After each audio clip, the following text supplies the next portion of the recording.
sur Saïmonde FM. Suivez l'actualité en temps réel. Saïmonde FM, tout près de vous,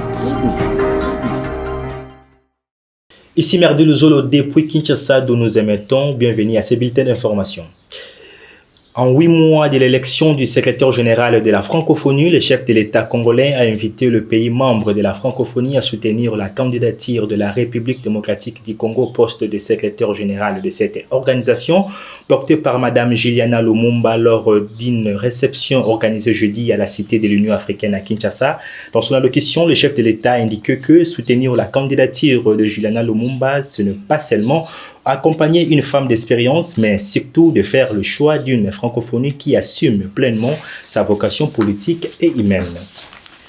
La Direction générale des impôts DGI a reçu le 17 mars 2026 un premier lot de nouvelles plaques d'immatriculation fournies par la société belge Castillo Valeurs. Ces plaques, accompagnées de la carte rose, intègrent des innovations comme un code QR pour une meilleure traçabilité.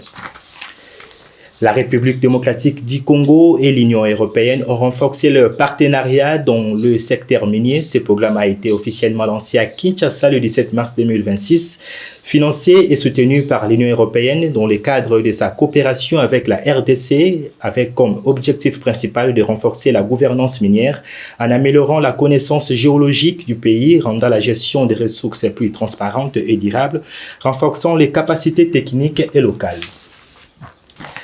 Environ 5 à 6 millions d'habitants de Kinshasa pourront désormais être mieux desservis en eau. Le ministre des Ressources hydrauliques et de l'électricité a procédé le 18 mars 2026 à l'inauguration de nouveaux modules d'une usine de traitement d'eau potable à Mbinza-Ozone dans la commune d'Ngaliema.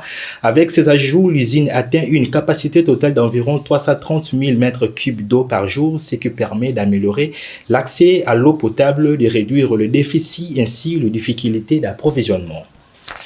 Le dernier sujet avant de nous séparer, sous le thème « La transformation du secteur agricole, pastoral et halieutique, développement rural et connexion au marché urbain », la province du Kwilu s'apprête à accueillir du 24 au 28 mars 2026 la 13e conférence de gouverneurs en RDC après plusieurs dates de report.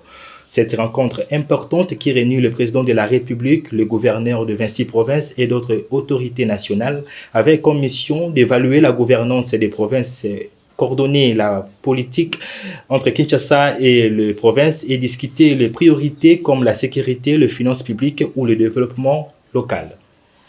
C'est la fin de ces bulletins. L'actualité continue sur nos plateformes. Merci de nous avoir suivis et à très bientôt.